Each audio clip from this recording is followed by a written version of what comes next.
News 18 देख रहे हैं आप और आपके साथ मैं हूं अंशिका पाठक। छतरपुर में धर्मांतरण की खबर सामने आने से हड़कंप मच गया है। मामला बिजावर तहसील के रामगढ़ गांव का है, जहां पर 40 लोगों के ईसाई धर्म अपनाने की जानकारी मिल रही है। इतना ही नहीं, मिशनरी ने गांव में चर्च बनाया है और हर रविवार को प्रार्थना हो रही है। गांव के 20 परिवार चर्च में होने वाली प्रार्थना सभा में जाते भी हैं। बताया जा रहा है कि झाबुआ से 23 साल पहले गांव के लोग विस्थापित होकर आए थे और अब इन लोगों ने ईसाई धर्म अपना लिया है। सूचना मिलते ही मौके पर प्रशासन और बीजेपी विधायक राजेश शुक्ला भी पहुंचे।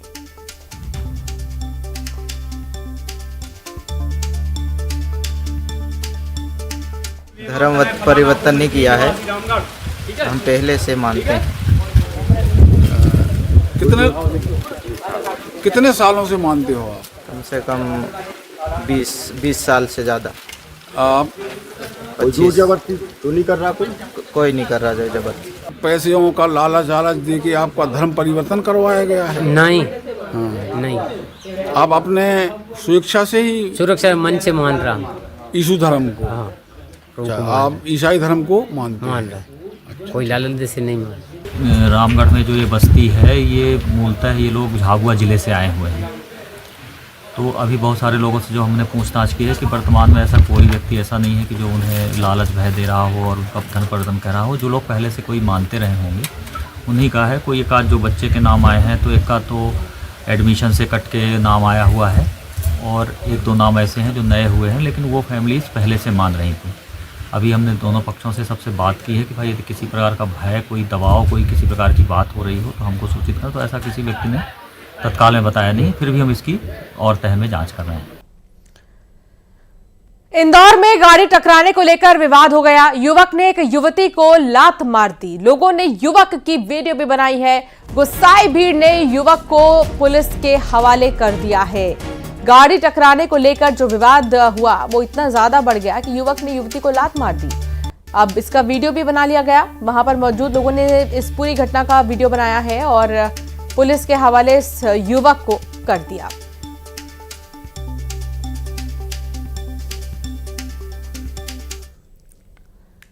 ग्वालियर में बारातियों ने हर्ष फायरिंग की है। फायरिंग का वीडियो सोशल मीडिया पर वायरल हो रहा है। 3 युवक बारात में ताबड़तोड़ फायरिंग कर रहे हैं। वायरल वीडियो बहोड़ापुर सागर ताल रोड का बताया जा रहा है। वहीं वायरल वीडियो होने के बाद पुलिस पूरे मामले की जांच में जुटी है।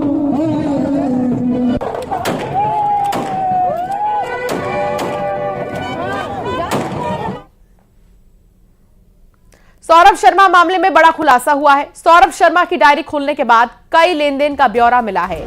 डायरी में 52 आरटीओ अधिकारी और ज्वेलर्स के नाम शामिल हैं। डायरी से संबंधित लोगों को नोटिस भी भेज दिया गया। 30 दिन पुराने सीसीटीवी भी देखे जा रहे हैं। सीसीटीवी में आवागमन करने वालों की भूमिका देखी जा रही है। तो वहीं कोर्ट ने परिवार से मुलाकात की अर्जी खारिज कर दी है। बड़ा खुलासा, डायरी खुलने के बाद लेन देन का ब्यौरा मिला है। 52 आरटीओ और अधिकारी और ज्वेलर्स के नाम शामिल हैं। इसमें संबंधित लोगों को भी नोटिस भेज दिया गया है।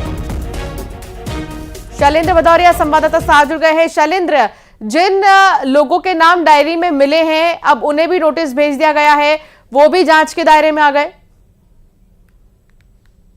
बिल्कुल, निश्चित तौर पर जैसे जैसे सौरभ शर्मा और उसके साथी चेतन सिंह गौर और शरद जायसवाल के साथ पूछताछ होती जा रही है, वैसे वैसे कई राज जो है वो धीरे धीरे खुलते जा रहे हैं। जिस तरीके से ईडी की जांच के दौरान एक डायरी जो है वो सौरभ शर्मा के दफ्तर से बरामद हुई थी और उसमें उस वक्त भी ये बात जानकारी निकलकर सामने आई थी कि मध्य प्रदेश के तमाम आरटीओ जो हैं यानी उनके उसमें नाम नंबर लिखे गए थे। ये नाम नंबर क्यों लिखे गए थे, ये जरा संदेह पैदा कर रहा था। हालांकि उस समय भी ये बात निकलकर सामने आई थी कि संभवतः जिस तरह के आरोप थे कि सौरभ शर्मा जो है वो इन सभी आरटीओ से वसूली करता है। यहां तक कि ट्रांसफर पोस्टिंग का काम भी सौरभ शर्मा के द्वारा कराया जाता है। इस तरह के आरोप जो है वो कई लगे थे और अब जिस तरीके से पूछताछ में ये बात निकलकर सामने आई, जो नाम निकलकर सामने आए, उन सबको भी अब जांच के दायरे में लिया गया है। उनको नोटिस भेजा गया है और आने वाले समय में लोकायुक्त और ईडी की टीम उन लोगों से पूछताछ करेगी कि क्या पैसे का लेन देन जो है वो सौरभ के माध्यम से होता था और अगर सौरभ के माध्यम से लेन देन होता था तो आखिर किस किस के पास से पैसा जाता था।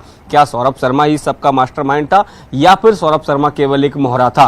और जिस तरीके से कुछ ज्वेलर्स के नाम भी सामने आए हैं, वो ज्वेलर्स हैं जिनके माध्यम से सौरभ शर्मा ने विदेशों से जो सोना है वो मंगाया था और उसको इकट्ठा किया था। आपको याद होगा कि रेड के अगले दिन ही बिल्कुल शैलेंद्र, बिल्कुल। और देखिए अब धीरे धीरे जो है जांच को और तेजी मिल रही है। आप बने रहिए हमारे साथ शैलेंद्र, हम आगे भी आपसे जानकारी लेंगे। भोपाल में ओबीसी आरक्षण को लेकर बड़ी बैठक हुई है, तो वहीं मुख्यमंत्री डॉक्टर मोहन यादव ने कहा कि सरकार ओबीसी को 27% आरक्षण देने के समर्थन में है। मुख्यमंत्री ने कहा हमारी मंशा है कि ओबीसी को 27% आरक्षण मिले, तो वहीं इन मामलों पर तेज गति से काम करने के निर्देश दिए गए हैं। साथ ही बता दें कि मामले पर जल्द निराकरण के लिए प्रभावी कदम उठाने के निर्देश दिए हैं। एडवोकेट जनरल कोर्ट में आवेदन लगाएंगे, फैसला आने के बाद सरकार ओबीसी आरक्षण लागू करेगी। एडवोकेट जनरल से कहा है कि वो सुप्रीम कोर्ट में अर्ली हियरिंग लगाए और कंपाइल करते हुए शीघ्र इस फैसले की तरफ आगे बढ़े, क्योंकि ये कन्फ्यूजन अलग अलग लाते हैं कि हाई कोर्ट के फैसले में और सुप्रीम कोर्ट के फैसले में हमारे अपने इन वर्गों के खासकर ओबीसी वर्ग का जो आरक्षण 27% है उसको लेकर के हमारी सबकी भावना स्पष्ट है। मैं मान के चलता हूँ कि जल्दी इसमें निराकरण होगा। तो एमपी में ओबीसी आरक्षण पर सियासत गर्मा गई है। पूर्व सीएम कमलनाथ ने पोस्ट किया है, मेरी सरकार में 27% आरक्षण दिया गया था, कोर्ट ने भी आरक्षण के खिलाफ याचिका खारिज की थी। बीजेपी की सरकार सिर्फ जुमलेबाजी कर रही है, ऐसा कमलनाथ का कहना है। शैलेंद्र हमारे साथ लगातार जुड़े हुए हैं। शैलेंद्र, एक तरफ कमलनाथ ये कह रहे हैं कि मेरी सरकार में 27% आरक्षण दिया गया था और कोर्ट ने भी आरक्षण के खिलाफ याचिका खारिज कर दी थी, और अब मुख्यमंत्री डॉक्टर मोहन यादव भी इसी आरक्षण की बात कर रहे हैं। क्या इतना चुनौतीपूर्ण है ये?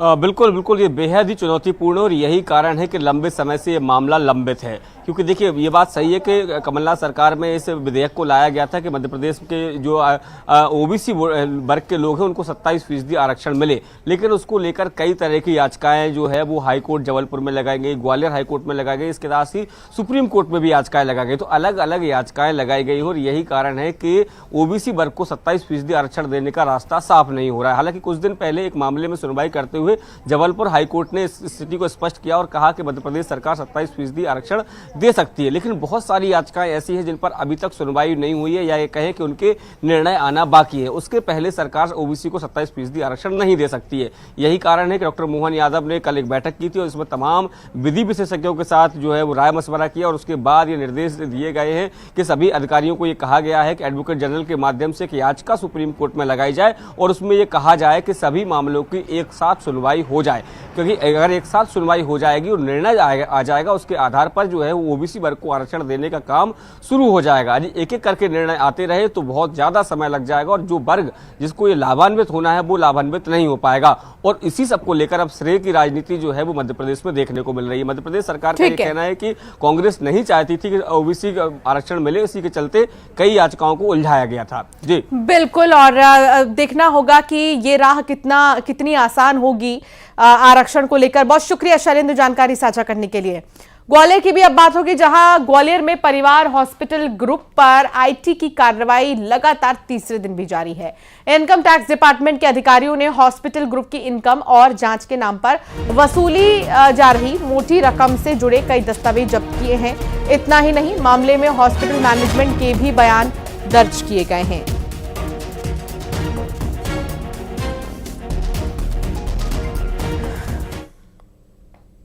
अब इंदौर से खबर, एमपीपीएससी भर्ती में बड़ा फर्जीवाड़ा हुआ है। दिव्यांग कोटे से भर्ती प्रियंका का वीडियो वायरल हो रहा है। वीडियो में डांस करती दिख रही हैं प्रियंका कदम। जिला आबकारी अधिकारी के पद पर चयन हुआ है। नेशनल एजुकेट यूथ यूनियन का आरोप है दिव्यांग कोटे से भर्ती के नाम पर धांधली की गई।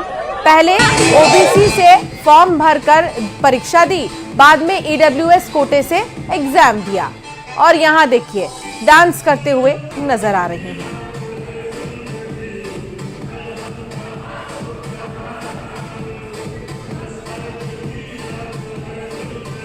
तो ये प्रियंका कदम है जो कि डांस करते हुए नजर आ रही हैं, अन्य लोगों के साथ कदम से कदम मिलाते हुए नजर आ रही हैं। आरोप ये लग रहा है कि ये कहां से दिव्यांग हैं। एग्जाम तो इन्होंने दिव्यांग कोटे से ही दिया, लेकिन कहीं से भी नहीं लग रहा ये दिव्यांग है और सिर्फ आरक्षण के लिए ही इस तरीके के पैंतरे आजमाए गए हैं।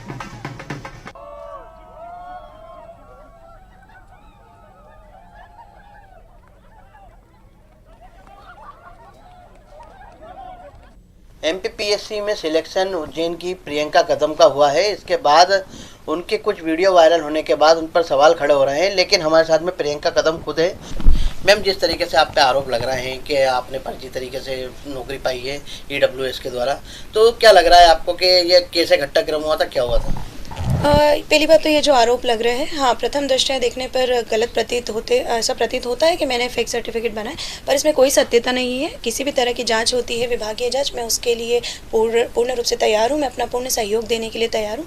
और ये बहुत चिंता का विषय है कि मैंने जो 6 साल का मेरा संघर्ष किया है, मेरे माता पिता ने, मेरे परिजन ने, मेरे गुरुजन ने, मेरे एक 4 साल की जर्नी रही है मेरी, जो मैंने 2017 में मैं दिल्ली में गिरी थी मेरी यूपीएससी की तैयारी के दौरान। उसके बाद में मैं आज चलते चलते मुझे 2021 में मेरी सर्जरी हुई, 20 में हुई, 19 में हुई, कंटिन्यू बैक टू बैक मेरी मल्टीपल सर्जरीज हुई है और आज मैं अपने पैरों पर खड़ी हूँ। वो इसलिए खड़ी हूँ क्योंकि मेडिकल साइंस का चमत्कार ही है कि आज मेरे पैरों में इम्प्लांट्स डले हैं। यदि आज इम्प्लांट्स नहीं होते, मेडिकल साइंस का चमत्कार नहीं होता, तो शायद मैं अपने पैरों पर कभी खड़ी ही नहीं रह पाती। मेरे पैरों की वजह से मैंने कभी क्लास नहीं करी, कोई लाइब्रेरी नहीं करी। क्यों नहीं करी? क्योंकि मैं इतने घंटों वहाँ बैठ ही नहीं पाती थी, मेरे पैरों में तकलीफ हो जाती। मैंने सेल्फ स्टडी करी, खुद से बुक पढ़ी है, रातों को पैर लंबे करके पढ़ाई करी है, संघर्ष करे, रोते बिरकते, हर वक्त टूटते बिखरते हुए पढ़ाई करी है, मेहनत करी है। मेरी माता को रात भर जागते हुए देखा है, मेरी सेवा करते देखा है। बेड रेस्ट पे मेरे घर वालों ने मेरी सुसु पोटी अपने हाथ में डब्बे में कराते हुए देखा है। तो मुझे लगता है किसी के संघर्ष के बारे में आप इस तरह से आरोप लगा रहे हैं तो ये बहुत खेदजनक है, बहुत निंदनीय है। आप इसके बारे में मैं यही कहना चाहूँगी कि मैं पूरी तरह से जांच के लिए तैयार हूँ। विभाग की जो भी जांच होगी उसमें अपना पूर्ण सहयोग करती हूँ और इन सवालों को, इन आरोपों को खारिज करती हूँ, क्योंकि मैं बिल्कुल सत्य हूँ और सत्यता की जांच के लिए तैयार हूँ। भोपाल में अब कुत्ते भी सुरक्षित नहीं हैं। हबीबगंज थाना क्षेत्र के पौष इलाके से विदेशी नस्ल का पग डॉग चोरी हो गया। एम्स हॉस्पिटल के डॉक्टर के घर से बाइक सवार चोर ने इस डॉग को चुरा लिया। डॉग के चोरी की घटना सीसीटीवी में कैद हुई है और मालिक ने डॉग का सुराग देने वाले को 10,000 रुपए का इनाम देने की घोषणा की है। पुलिस भी डॉग चोर की तलाश में जुट गई है। ये देखिए, बड़े ही शातिराना अंदाज में डॉग को चुराने के लिए एक चोर दाखिल होता है और उठाकर यहां से एक पग को वो फरार हो जाता है। मध्य प्रदेश में होने जा रहे ग्लोबल इन्वेस्टर समिट को लेकर मुख्यमंत्री डॉक्टर मोहन यादव ने न्यूज 18 से एक्सक्लूसिव बातचीत की। उनकी माने तो भोपाल में पहली बार ग्लोबल इन्वेस्टर समिट हो रहा है, जिससे राजधानी का गौरव बढ़ रहा है। वहीं उन्होंने कहा है कि पीएम का अमेरिका में सम्मान गर्व की बात है और पीएम नरेंद्र मोदी को दुनिया विशेष निगाह से देखती है। देश में ग्लोबल इन्वेस्टर समिट की तैयारियां चल रही है। इसके अलावा कई हलचल है। इस वक्त हमारे साथ मौजूद है मध्य प्रदेश के मुख्यमंत्री डॉक्टर मोहन यादव जी। सर, बहुत बहुत स्वागत है आपका। जीआईएस को लेकर तैयारियां जोरों पर हैं, क्या उम्मीद कर रहे हैं? हमारा सौभाग्य, एक तो सबसे बड़ी बात यह कि भोपाल में पहली बार ग्लोबल इन्वेस्टर समिट हो रही है। आमतौर पर यहाँ इंदौर में ही होती थी, ऐसे में हमारी राजधानी का गौरव बढ़ रहा है। और दूसरी बड़ी बात कि हमने ग्लोबल इन्वेस्टर समिट को करने के लिए पर्याप्त तैयारियां की है। साथ साथ हमारी रीजनल इंडस्ट्री कॉन्क्लेव हो चुकी है, जिसके आधार पर हमारे अधिकारियों का, व्यापारियों का, व्यवस्थाओं का, नेताओं का, हमारे सारे व्यवस्थाओं से जुड़े हुए पक्षों का, सबका कई बार परीक्षाओं के दौर से निकल करके अब हमने ग्लोबल इन्वेस्टर समिट की और यशस्वी प्रधानमंत्री जब उसमें स्वयं उद्घाटन करने आ रहे हैं और आनंद की बात है वो तो एक दिन पहले ही आ रहे हैं, तो हमारा सौभाग्य हम उस ग्लोबल इन्वेस्टर समिट को अभी तक के इतिहास की सबसे अच्छी समिट बनाने के लिए तैयारी कर रहे हैं। और उससे बड़ी बात कि धीरे धीरे करके जिस प्रकार से मध्य प्रदेश ने सभी क्षेत्रों में प्रगति की है, विश्वास पाया है, उसका परिणाम भी हमको दिखाई दे रहा है। जब हमारी सभी प्रकार की संसाधन से युक्त व्यवस्थाएं दिखाई देगी, उस दूसरी तरफ प्रकृति ने भी जो मध्य प्रदेश को दिया है, हमारी सभी प्रकार की माइनिंग में बड़ी संभावना है। एनर्जी के सेक्टर में हम सरप्लस हैं, लेकिन भविष्य की संभावनाएं अनंत है। हेल्थ है, एजुकेशन है, टूरिज्म है, सभी प्रकार के रोजगार के अवसरों के साथ सक्षम व्यवस्थाओं के बलबूते पर यह ग्लोबल इन्वेस्टर समिट बहुत अद्भुत होगी। दुनिया भर से मेहमान आ रहे हैं, मेजबानी के लिए मध्य प्रदेश वैसे ही मशहूर है, कुछ अलग तरह की तैयारियां भी की जा रही हैं। देखिए, ये स्वस्थ वातावरण में दुनिया के सबसे बड़े नेतृत्व के सामने अगर ये कोई कार्यक्रम हो रहा तो उसकी गरिमा गौरव होगी। और मुझे तो इस बात की प्रसन्नता कि माननीय 24 तारीख को श्रीमान प्रधानमंत्री जी उसका शुभारंभ करेंगे, माननीय HM साहब उसका समापन करेंगे। प्रधानमंत्री नरेंद्र मोदी जी की आप बात कर रहे हैं, अमेरिकी दौरे से लौट रहे हैं। ट्रंप ने कहा है, prime minister you are great. बड़े सौभाग्य की बात है, गर्व की बात है। यशस्वी प्रधानमंत्री का व्यक्तित्व ही ऐसा है कि दुनिया उनको अपनी सब विशेष निगाह से देखती है और उनके माध्यम से पूरे भारत गौरव पाता है, गर्व होता है 142 करोड़ लोगों को। हमारे प्रधानमंत्री ने जिस ढंग से अपनी पूरी जीवन की एक दिशा बनाई है, जिसके भरोसे से भारत सदैव गौरवान्वित होता है। ट्रंप जैसा दुनिया का सबसे धनी देश और दुनिया का सबसे समृद्ध देश अगर माननीय मोदी जी का सम्मान कर रहा है तो ये हमारे लिए, देश के लिए भी गौरव की बात है और माननीय मोदी जी पे गर्व करने की बात है। ग्वालियर में बच्चे का अपहरण हुआ था और अपने संवेदनशीलता दिखाते हुए बड़े तेजी से उसमें कार्रवाई हुई, बच्चा सकुशल घर पहुंचा है, क्या कहेंगे इसमें? मध्य प्रदेश में लाइन ऑर्डर बहुत मजबूत है। हमारी सरकार सभी प्रकार के कामों को दक्षता के साथ कर रही है। ऐसे में घटना होने पे हम प्रयास करते हैं कि घटना की जिस गति से कोई घटित होती है उतनी डबल गति से उस पर अपनी दक्षता के आधार पर सरकार की सक्रियता दिखाई दे। और यही कारण है कि मुरैना से बच्चों को हमने बरामद भी किया है और उनके माता पिता तक पहुंचाया। और ये जो करने वाले लोग हैं उनको भी हम छोड़ने वाले नहीं। परीक्षाओं का दौर है, बच्चे माता पिता सब संवेदनशीलता के साथ तैयारी कर रहे हैं और कुछ डर भी बच्चों में, क्या संदेश देना चाहेंगे? देखिए, ये परीक्षा CBSE बोर्ड की कल 10th की होने वाली है। मैं मान के चलता हूं कि परीक्षा के पहले बच्चों ने पूरे साल पढ़ाई की हुई और करना भी चाहिए, लेकिन परीक्षा में अगर आपने मन पे लोड लिया तो परीक्षा में परिणाम अनुकूल नहीं आते हैं। अनुकूल आने के लिए माननीय मोदी जी ने जो मार्ग बताया है कि आनंद के साथ, ये परीक्षा आखिरी थोड़ी है, हमारे जीवन बहुत लंबा है, वैसे में उस आनंद के साथ जो याद हो अच्छे से लिखो। और इसके अलावा भी हो सकता है परमात्मा ने आपको अच्छा सफल होना लिखा, सफल होगे कोई कारण से 19 से 20 में तो अगले कई अवसर मिल रहे हैं। मैं मान के चलता हूं कि अगर बड़ी बड़ी प्रतिभाओं को देश दुनिया में देखोगे तो बहुत सारी प्रतिभाएं ऐसी है जिन्होंने अपने जीवन में असफलता पाई है, लेकिन जब वो एक बार उस जिस क्षेत्र में आगे बढ़े तो वहां सफलता की कीर्तिमान कायम किए। तो परीक्षाओं को केवल अपनी गतिविधि के नाते से ले, अनावश्यक मन में तनाव नहीं पाले। जीवन बहुत कीमती, कई बार गलतियां कर देते बच्चे। मैं मान के चलता हूं कि इस बात को सबक लेंगे और मैं सभी बच्चों के लिए अपनी तरफ से शुभकामना देता हूं। वो सभी अपने अपनी मनोदशा से योग्य प्रकार से अपना स्थान पाए। पुनः शुभकामनाएं। यह मध्य प्रदेश के मुख्यमंत्री डॉक्टर मोहन यादव जो ग्लोबल इन्वेस्टर समिट को लेकर तैयारियां भी कर रहे हैं, साथ ही साथ अपराधियों को सख्त चेतावनी दे रहे हैं कि किसी भी तरीके से लॉ एंड ऑर्डर जो भी बिगाड़ेगा उसको किसी भी स्थिति में बख्शा नहीं जाएगा। वहीं परीक्षार्थियों को उन्होंने सलाह दी है कि आनंद के साथ अगर परीक्षा देंगे तो उसके परिणाम भी आनंददायी होंगे। सर, बहुत बहुत धन्यवाद। बहुत धन्यवाद, आपका आभार। और चलिए अब एक नजर टॉप 20 खबरों की ओर।